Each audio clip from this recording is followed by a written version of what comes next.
কি লোভ লেগে যাচ্ছে তো? জানি, জানি অনেকের লোভ লেগে যাচ্ছে। তো তোমরা কি জানতে চাইছো এটা কি রান্না করেছি আর কিভাবে করেছি? সেটা যদি জানতে হয় তাহলে পুরো ভিডিওটা দেখতে হবে। একদম স্কিপ করা যাবে না। হ্যালো মাই লাভলি ভিউয়ার্স, সবাই কেমন আছো? আশা করি সবাই খুব, খুব ভালো আছো। আমরাও ভালো আছি। তো এই যে দেখো কিছুটা গাজর আর একটা আম কেটে নিয়েছি। আমের ভেতরের শক্ত অংশটা কিন্তু একদম দেয়া যাবে না। তো আমটা কেটে ভালো করে ধুয়ে নিয়েছি। এটা না ধুলেও হয়। আমি ধুয়ে একটু রোদে শুকোতে দিয়েছি যাতে জলটা ঝরে যায়। তো তারপরে দেখো মিক্সিং জারে আমি এটা পেস্ট করে নিয়েছি। একেবারে মানে মিহি পেস্ট করব না, ঝিরিঝিরি রেখে দেবো। আর কিছুটা আম তোমার আলুর চিপসের মতো কেটেছিলাম, তো সেগুলো গোটাই রেখে দেবো। তো যখন আর এই দেখো এদিকে তোমার জিরে, সাদা জিরে, কালো জিরে, ধনে, জোয়ান, কালো সর্ষে, সাদা সর্ষে, কিছুটা শুকনো লঙ্কা নিয়ে আমি মিডিয়াম টু লো ফ্লেমে ভেজে নেব। তো তারপরে এটাও পেস্ট করে নেব।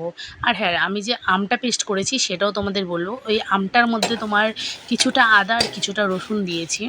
তো যেরকম পরিমাণ লাগে তো সেরকম পরিমাণেই দেবো আমি। তো যাই হোক সেরকম দিয়েছি। তো তারপরে এই দেখো এটা ভেজে নিচ্ছি। তো এটা ভাজা হয়ে গেলে এটা পেস্ট করে নেব। তারপর তোমাদের দেখাচ্ছি। তো এই যে দেখো এটা ভাজা হয়ে গেছে। একেবারে যে মানে একেবারে মানে লাল লাল করে ভাজবে না, জাস্ট হালকা হালকা ভাজবে।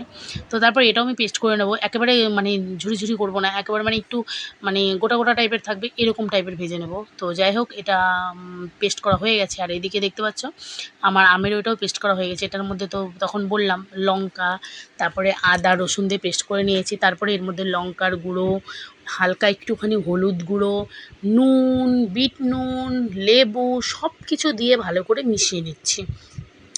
তারপরে এটা মেশানো হয়ে গেলে তারপরে এটার মধ্যে তেল দিয়ে দেবো, সর্ষের তেল, অন্য তেল দেওয়া যাবে না কিন্তু। আমি সর্ষের তেলটা ওদিকে ফোটাতে দিয়েছি, সেটা তোমাদের দেখাতে ভুলে গেছি। যাই হোক সেই ভিডিওটা আমার তোলা হয়নি। তো তোমরা একটু মাপ করে দিও, ম্যানেজ করে নিও। তো সেই তেলটা যে ফোটাতে দিয়েছি 3-4 উতলান দিলেই সেই তেলটা রেখে দেবো। তারপর তেলটা ঠান্ডা হলে সেই তেলটা আমি এই পেস্টটার মধ্যে মিশিয়ে নেব। তারপরে এই দেখো বমের ভেতরে আমি তেলটা দিয়ে দেবো।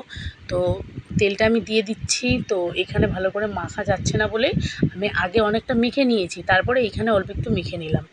তো তেলটা এখানে হালকা গরম ছিল যার জন্য রেখে আবার পরে তেলটা দিয়ে মাখাতে হয়েছে।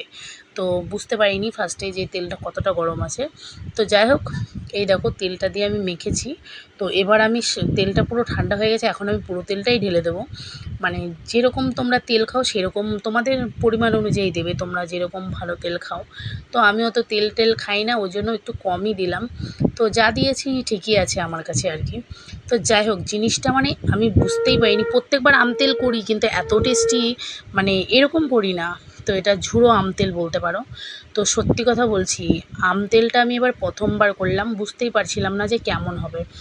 দেখতে কেমন হয়েছে জানি না, আমার কাছে তো বেশ ভালোই লাগছে, কিন্তু খেতে 10 গুণ টেস্টি হয়েছে। এত টেস্টি হয়েছে, এত টেস্টি হয়েছে মানে কি বলবো, জাস্ট সত্যি দারুণ হয়েছে, দারুণ। তোমাদের ভিডিওটি কেমন লাগলো অবশ্যই জানিও। ভালো লাগলে একটা লাইক কমেন্ট শেয়ার দিয়ে পাশে থেকো। যে আমার ইউটিউব চ্যানেল থেকে দেখছো, যারা নতুন আছো অবশ্যই আমার চ্যানেলটি সাবস্ক্রাইব করে দিও, সৃজিতা ব্লগ। আর যারা আমার ফেসবুক পেজ থেকে দেখছো সৃজিতা ব্লগ, সেখানেও সাবস্ক্রাইব করে দিও। তো সবাই অনেক অনেক ভালো থেকো। আমার ভিডিওটি কেমন লাগলো সবাইকে জানিও। টাটা।